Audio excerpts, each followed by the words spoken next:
जब कोलंबिया जैसा छोटा सा मुल्क और उनकी राष्ट्रपति लाल आंख दिखाकर अमेरिका को अब उनके नागरिकों को बेइज्जत और अपमानित करने के बारे में उनको सही मार्ग दिखा सकता है, तो आप क्यों नहीं? The standard operating procedure for deportation by aircraft used by ICE that is effective from 2012. I repeat, that is effective from 2012 provides for the use of restraints. नमस्कार, मैं रवीश कुमार। भारत के नागरिकों को अमेरिका ने हाथों में हथकड़ियां, पांवों में बेड़ियां और कमर में जंजीरें बांधकर भेज दिया। अमेरिका ने अपनी तरफ से वीडियो भी जारी कर दिया है। संसद में जब विपक्ष ने सवाल उठाया तो विदेश मंत्री एस जयशंकर को जवाब देना पड़ा। अपने जवाब में विदेश मंत्री ने भारत और अमेरिका के बीच पहले से चली आ रही निर्वासन की प्रक्रियाओं का हवाला दिया। हम इस वीडियो में बताएंगे कि क्यों विदेश मंत्री का जवाब तार्किक नहीं लगता और संतोषजनक भी नहीं। अगर बात प्रक्रियाओं की है तो ऐसी प्रक्रिया कोलंबिया के साथ भी होगी। फिर कोलंबिया ने कैसे मना कर दिया कि उनका नागरिक अमेरिका के सैनिक विमान में हथकड़ियों में बांधकर नहीं लाया जाएगा। विदेश मंत्री के जवाब से यह साफ नहीं हो सका कि भारत क्यों नहीं इतनी सी बात उस अमेरिका से कह सका जो उसका मित्र देश है, जिसके राष्ट्रपति ट्रंप को भारत के प्रधानमंत्री मोदी अपना दोस्त बताते हुए नहीं थकते। सबसे पहले यह वीडियो देखिए और सवाल कीजिए कि क्या अमेरिका 2009 से इसी तरह से वीडियो जारी करता रहा है जिस तरह से यह वीडियो जारी किया गया है। इस वीडियो में देखा जा सकता है कि भारतीय नागरिकों के पांव में बेड़ियां पहनाई गई हैं। किसी तरह वे घसीट कर चल पा रहे हैं। उनके हाथों में हथकड़ियां हैं और कमर में जंजीरें हैं। अमेरिकी सेना के विमान में इन्हें चढ़ाया जा रहा है। अमेरिकी सुरक्षाकर्मी विमान में सवार हो रहे हैं। इसके बाद विमान अमृतसर के लिए उड़ान भरता है। अमेरिका के बॉर्डर पेट्रोल के अध्यक्ष ने अपने ट्वीट में लिखा है कि अवैध एलियन को भारत भेजा जा रहा है। अभी तक का यह सबसे दूर पहुंचाने का अभियान है। अगर आप अवैध रूप से हमारी सीमा में आए हैं तो आपको ऐसे ही हटाया जाएगा। Sir, honorable members would be aware that the process of deportation is not a new one. I repeat, not a new one, and has been ongoing for several years. I would like to share with the House details of deportation from the United States since 2009. Their numbers, years-wise, as available with our law enforcement authorities, is as follows. 2009, number of deportees 734. 2010, 799. 2011, 597. 2012, 530. 2013, 515. 2014, 591. 2015, 708. 2016, 1303.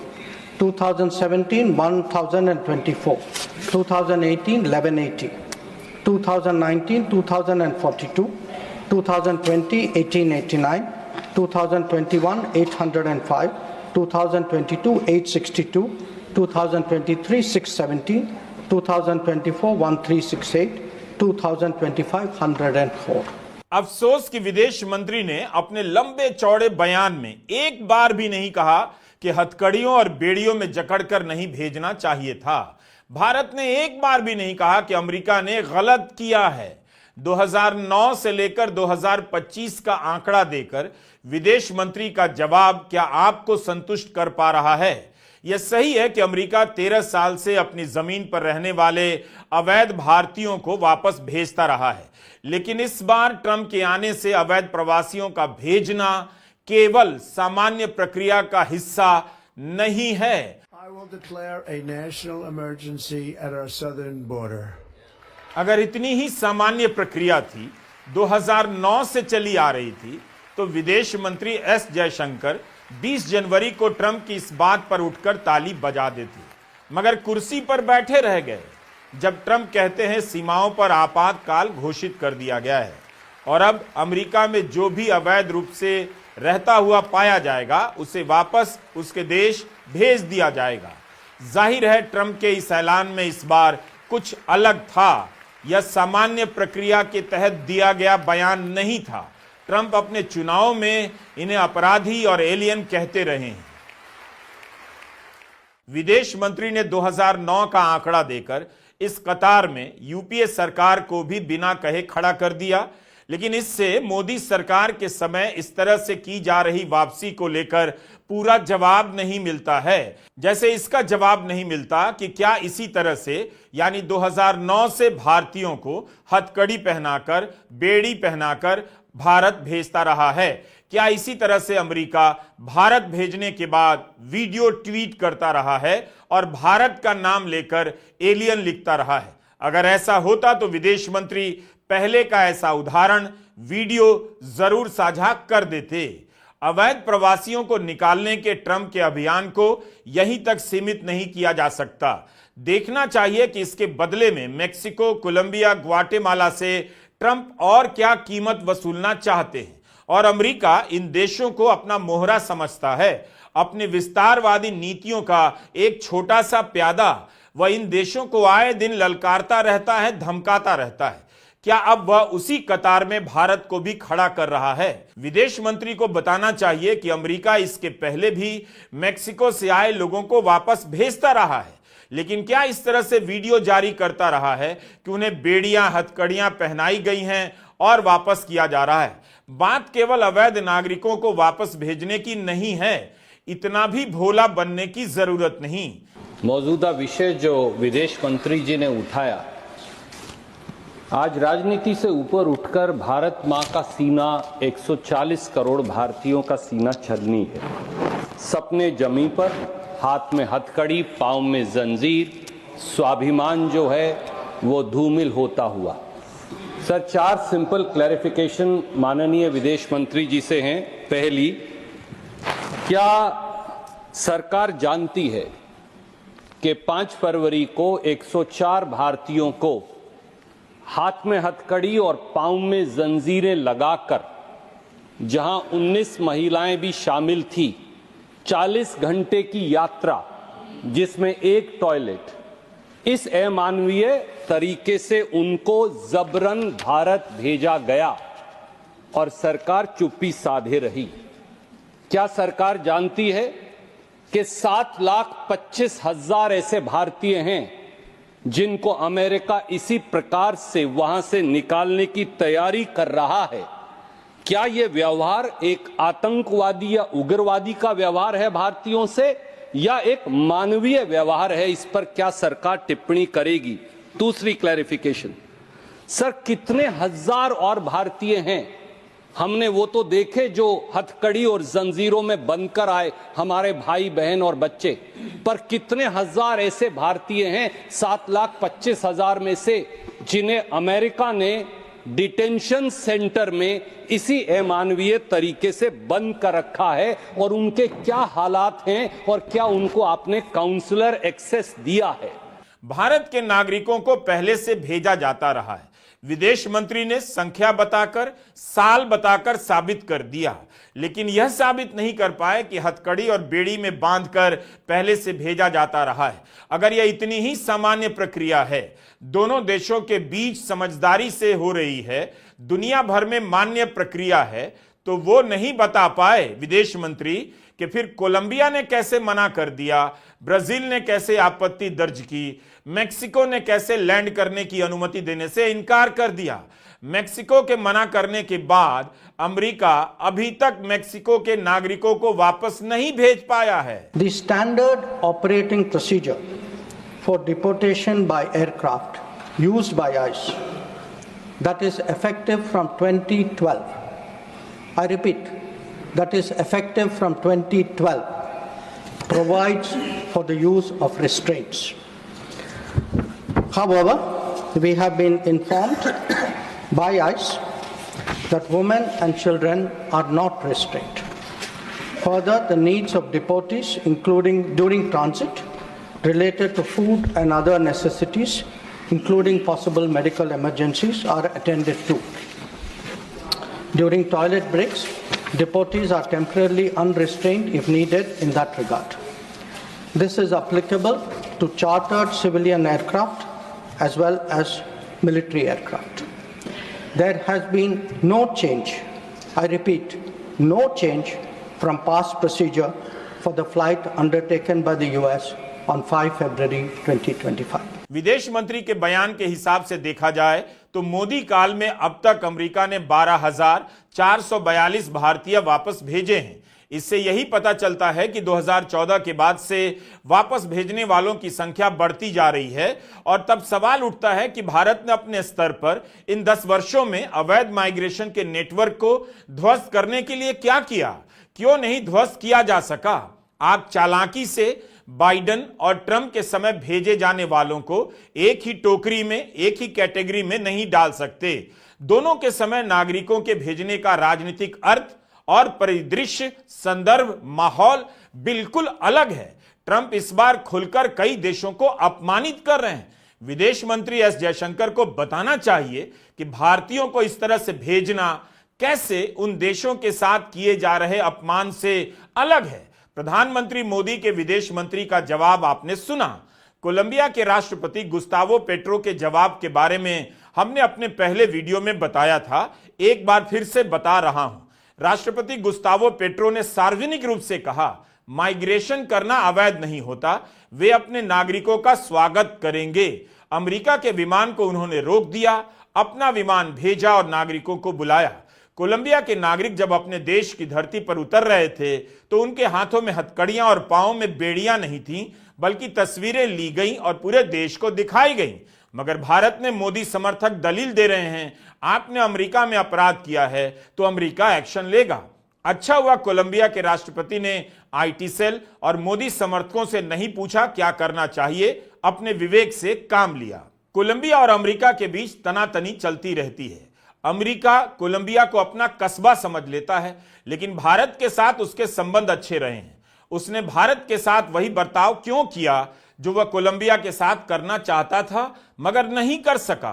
Colombia बोल सकता है तो भारत क्यों नहीं बोल सकता। हमारी विदेश नीति में बोलना कब शामिल होगा। हर बड़े मौके पर चुप रहने की हमारी कौन सी विदेश नीति हो गई है जिसका केवल डंका ही बजता रहता है, बोलते हुए सुनाई नहीं देता। संसद के बाहर प्रदर्शन के दौरान आज विपक्ष के नेता अपने पोस्टर लेकर आए। इनके पोस्टरों पर लिखा है, humans not prisoners, united against inhumanity. हथकड़ियों में हिंदुस्तान नहीं सहेंगे ये अपमान। हर हिंदुस्तानी का स्वाभिमान यही, न्याय दो जंजीर नहीं। मोदी ट्रंप शेम शेम के नारे लग रहे थे, मोदी ट्रंप बाय बाय के नारे लग रहे थे। अखिलेश यादव ने कहा, अमेरिका से भारतीयों को दासों की तरह बेड़ियों में जकड़कर भारत भेजा गया। क्या सपना दिखा रहे थे कि भारत विश्वगुरु बनने जा रहा है। आज सब मौन है। विपक्ष के सांसदों ने सदन के भीतर भी यह सवाल उठाया, विदेश मंत्री से जवाब की मांग की। राज्यसभा और लोकसभा की कार्रवाई स्थगित करनी पड़ी।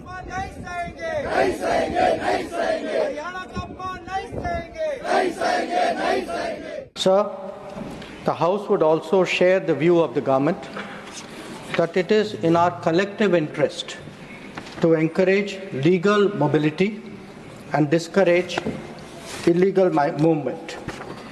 In fact, illegal mobility and migration has many other associated activities also of an illegal nature.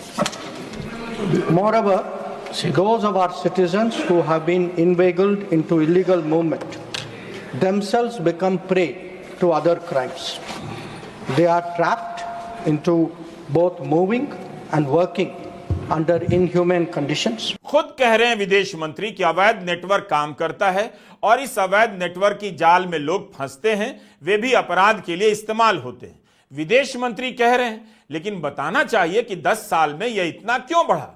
Gujarat में तो बीजेपी की ही सरकार है 2 दशक से ज्यादा समय से, तब भी यह नेटवर्क ध्वस्त नहीं हो सका। बात इतनी नहीं है कि आपने किसी देश का कानून तोड़ा है तो सजा मिलेगी, उससे कौन इनकार कर सकता है। लेकिन क्या हाथ में हथकड़ियां डालकर, बेड़ियां डालकर भेजना ही अंतिम विकल्प था? अगर आप इस बात का समर्थन इस आधार पर करते हैं कि ये अपराधी थे, लेकिन भारत के कानून के हिसाब से तो इन्होंने कोई अपराध नहीं किया, फिर भारत की सीमा में ये अपराधी की तरह क्यों लाए गए, इसका जवाब नहीं दे पाते।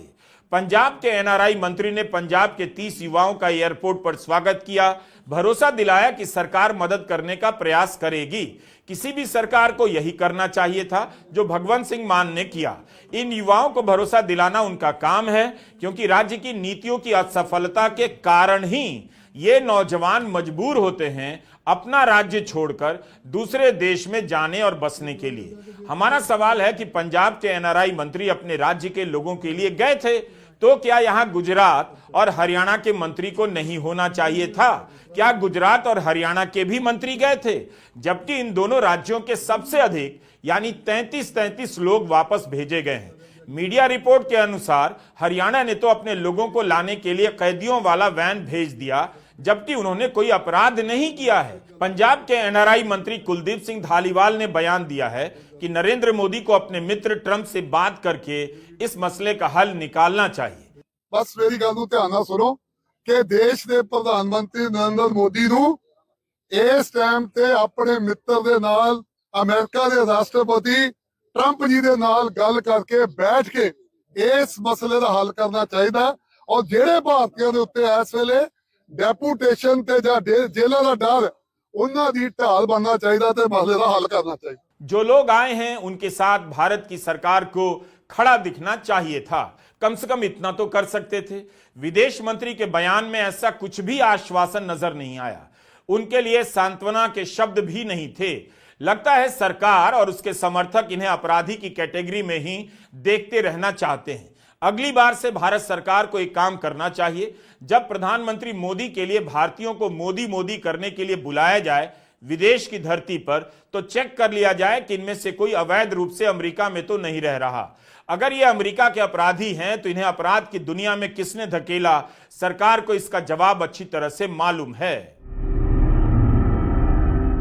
अगर आपको इन तस्वीरों में कुछ गलत नहीं दिख रहा है, आपको नहीं दिख रहा कि बेड़ियों में घिसटते भारत के लोगों के साथ अमेरिका ने अच्छा नहीं किया, तो यह आपकी समस्या हो सकती है। रणनीतिक विषयों पर लिखने वाले ब्रह्मा चेलानी ने अपने ट्वीट में लिखा है कि मेक्सिको और कोलंबिया ने अमेरिकी सेना के विमानों को उतरने नहीं दिया, जिनमें उनके नागरिक हथकड़ियों में बिठाए गए थे। कोलंबिया ने अपना जहाज भेजकर मंगवाया, लेकिन भारत ने न सिर्फ स्वीकार किया बल्कि इसकी तारीफ करने लगा भारत कि अवैध माइग्रेशन को रोकने की दिशा में भारत और अमेरिका मजबूती से मिलकर काम कर रहे हैं। अगर भारत ने अमेरिकी सेना के विमान को स्वीकार ही किया तो कम से कम इतना तो कह सकता था, इन्हें हथकड़ियों और बेड़ियों में अपराधियों की तरह नहीं लाया जाए। एक और चीज समझने की है, विदेशों में आपदा और युद्ध के समय फंसे भारतीयों को लाने और उसकी राजनीति की कोशिश मोदी सरकार में पहली बार व्यापक रूप से की जाती है। वरना आज भी भारत के इतिहास का सबसे बड़ा रेस्क्यू ऑपरेशन 1990 का है। जब अमेरिका ने इराक पर हमला बोला था, तब इसी भारत ने 1,70,000 लोगों को वापस निकाला था। तब भारत के प्रधानमंत्री विश्वनाथ प्रताप सिंह थे। भारत माता की वेरी गुड। अपनी जय, अपने लिए तो जय बोल दो एक बार जोर से, अपने लिए ताली बजाओ जोर से। लेकिन मोदी सरकार के समय भारतीयों की वापसी को इवेंट में बदल दिया गया। हिंदी चैनलों और हिंदी अखबारों के जरिए गांव कस्बों के लोगों को बताया गया, यही विदेश नीति होती है। पहले की सरकार सोती थी, मोदी की सरकार प्रतापी है। अपने लोगों को इस तरह से कभी निकालकर नहीं लाया गया। मोदी सरकार अपने मंत्रियों को भेजने लगी, मंत्री इसका वीडियो बनाकर प्रचार करने लगे और इसका लाभ मोदी सरकार को भी मिला। आज भी मोदी सरकार को इस बात का श्रेय मिलता है कि विदेशों में भारतीयों का नाम ऊंचा हुआ है। इसके पीछे खूब सारा प्रोपेगेंडा किया गया, बहुत कुछ झूठ भी, लेकिन लोग मानते हैं कि विदेशों में नाम हुआ है। जब आप खुद से वापसी का प्रचार करने लगे थे, तो उसी संदर्भ में अमेरिका से भेजे गए भारतीयों की वापसी केवल सामान्य प्रक्रिया का हिस्सा नहीं रह जाती है। आप केवल 2009 से 2025 के आंकड़े गिनाकर नहीं बच सकते। आपका जवाब आंकड़ों के हिसाब से सही है, लेकिन आपकी ही राजनीति और प्रोपेगेंडा के सामने यह जवाब हल्का लगता है। यूक्रेन युद्ध के समय जब मेडिकल के छात्रों को लाया गया, तब तो नहीं कहा गया कि मेडिकल पढ़ने के लिए भारत से बाहर क्यों गए, जब गए तो सरकार क्यों वापस लाए।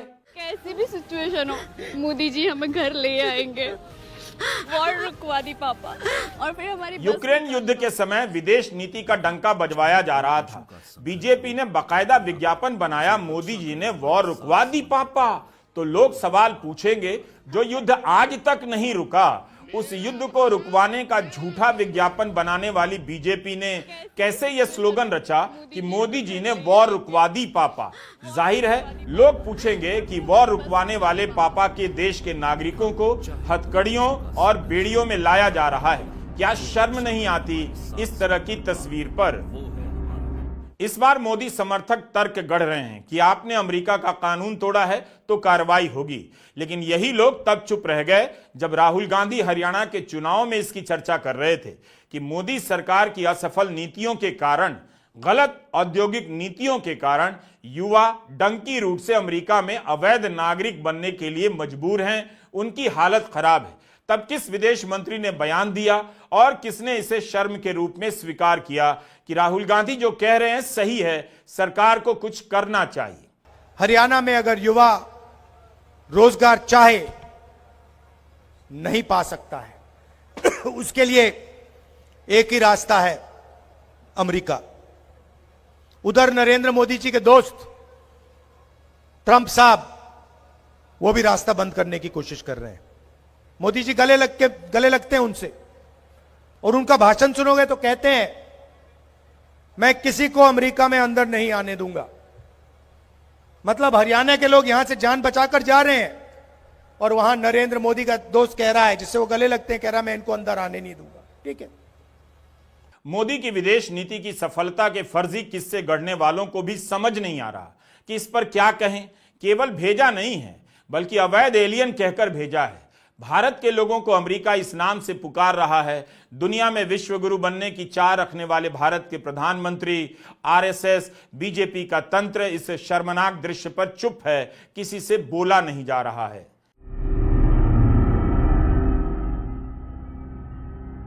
यही वो वीडियो था जो भारत के पत्रकारों को हाथ ना लगे इसकी पूरी कोशिश की गई। और सरकार की बात होती तो एक एक आदमी का इंटरव्यू होता और गोदी चैनलों पर घंटों बहस होती। भारत के अमृतसर के इंटरनेशनल एयरपोर्ट पर जब विमान उतरा तो उतरने का कोई वीडियो भारत में नहीं है, लेकिन इन्हें अमेरिका के विमान में चढ़ाए जाने का आधिकारिक वीडियो जारी हुआ। एक देश चुप है अपने नागरिकों को लेकर, एक देश बाकायदा वीडियो जारी कर बता रहा है कि देखो ऐसे भेज दिया। 15-16 घंटे की फ्लाइट की यात्रा बहुत मुश्किल होती है, कमर अकड़ जाती है, शरीर जकड़ जाता है, लेकिन हाथों में हथकड़ियां डालकर, पांवों में बेड़ियां पहनाकर जिन्हें लाया गया वही जानते हैं उन पर क्या बीती है।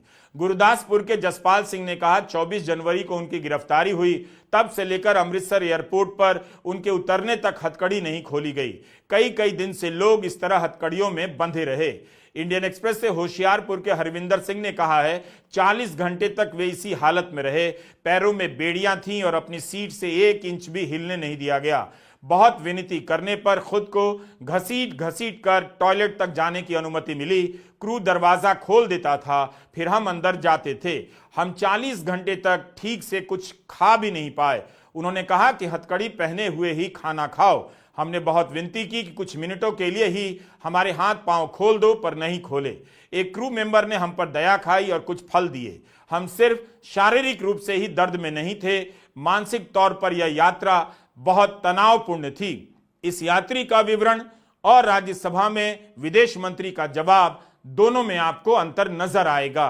We have been informed by ICE that women and children are not restrained. Further, the needs of deportees, including during transit, related to food and other necessities, including possible medical emergencies, are attended to. During toilet breaks, deportees are temporarily unrestrained if needed in that regard. सारे बयान पंजाब से हमने आपको सुनाए। गुजरात के लोग किस हाल में आए कुछ पता नहीं, यूपी के भी 2 लोग हैं और महाराष्ट्र के भी। सबको पता था कि भारत को यह दिन देखना पड़ेगा। अमेरिका में 7.25 लाख भारतीय बिना पूर्ण दस्तावेज के रह रहे हैं। यह तो सरकार का ही बयान है, तो भारत ने यह नौबत क्यों आने दी? आज बड़ी चिंता हो रही है, कानून तोड़ेंगे तो उसके हिसाब से कार्रवाई होगी। लेकिन 7.25 लाख लोग बिना दस्तावेजों के कैसे अमेरिका चले गए? उनका पता लगाने में भारत का दूतावास क्या कर रहा है? यह बात भी सही नहीं कि जिन्हें वापस भेजा गया है उनकी सूची बाइडेन के समय तैयार हो गई थी।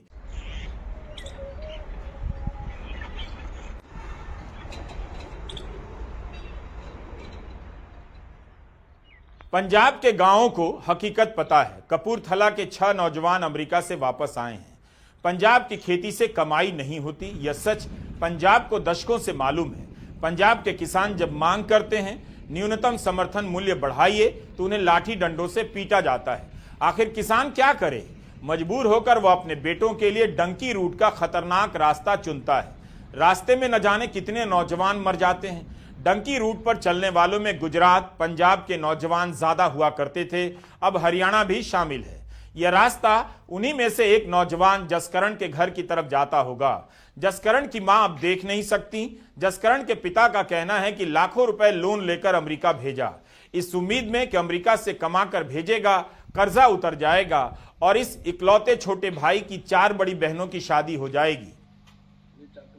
मुसीबतों तो बहुत सामना करना पड़ा जी। 6 महीने हो गए सी, 7 महीने घर से गए थे ਤੇ ਰਸਤੇ 'ਚ ਤੁਹਾਨੂੰ ਪਤਾ ਹੀ ਹੈ ਜਿੱਦਾਂ ਤੰਗੀਆਂ ਆਉਂਦੀਆਂ, ਤੰਗੀਆਂ ਕੱਟ ਕੇ ਅਸੀਂ ਕਿਤੇ 25 ਜਨਵਰੀ ਨੂੰ ਜਦੋਂ ਬਾਰਡਰ ਕ੍ਰਾਸ ਕੀਤਾ ਸੀ ਨਹੀਂ ਜੀ, ਤੇ ਬਹੁਤ ਮੁਸ਼ਕਲ ਦੇ ਨਾਲ ਰਾਹ ਦੇ ਵਿੱਚ ਗਏ ਆ ਇਹ ਜਿੱਦਾਂ। ਤੇ ਅਸੀਂ ਇੰਨੇ ਰਿਸ਼ਤੇਦਾਰਾਂ ਤੋਂ ਫੜੇ ਆ ਜੀ, ਸਾਰੇ ਜਿੰਨੇ ਚੱਕ ਕੇ ਲਾਏ ਆ। ਮਾਤੜ ਪਰਿਵਾਰ ਆ ਜਿੱਦਾਂ ਸਾਡਾ ਜੀ, 4 ਬੇਟੀਆਂ ਜਿੱਦਾਂ, 1 ਲੜਕਾ ਛੋਟਾ ਇਹ, ਤੇ ਸਾਰੇ ਪੈਸੇ ਫੜ ਕੇ ਲਾਏ ਆ ਜਿੱਦਾਂ ਜੀ।